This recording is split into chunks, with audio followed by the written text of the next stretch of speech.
ومن یقتل مؤمنا متعمدا، چا چې قصدن عمدن یو مؤمن قتل کو، قصدن عمدن ناحقه په لاره کې رونیولو، موبایل یې ته اغستو نه ورکولو، ډز ویویشتو، ډاکې پې واچوله، سړی وویشتل، ښځې وویشتې، ماشومان یې وویشتل، یا د دې نه علاوه صورت اختیار کو، سړی ښځه قتل کړه، فجزاؤه جهنم خالدا فیها، نو الله فرمایي د دې بدله پوره پوره دا ده چې همیشه همیشه دپاره به جهنم کې.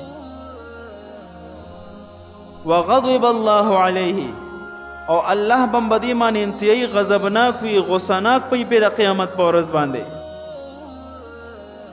ولعنه، الله به د خپل رحمت نم لري ساتي، ملعون به وګرځي، د لعنت مستحق به وګرځي. واعد له عذابا عظیما، او په آخرت کې به مولا یو لوی عذاب ورکي. وردا د یو مؤمن په قتل باندې دومره سخت عذاب الله رب العزت بیان کړی دی. دا خو د الله شکر دی چې الله را باندې کڼي نه راوري. قتل عام د مسلمان داسې عام دی، داسې لکه چې اوبه عام دي او هواګانې عام دي، او رزق عام دی، داسې د مسلمان وینه تویدل عامه ده.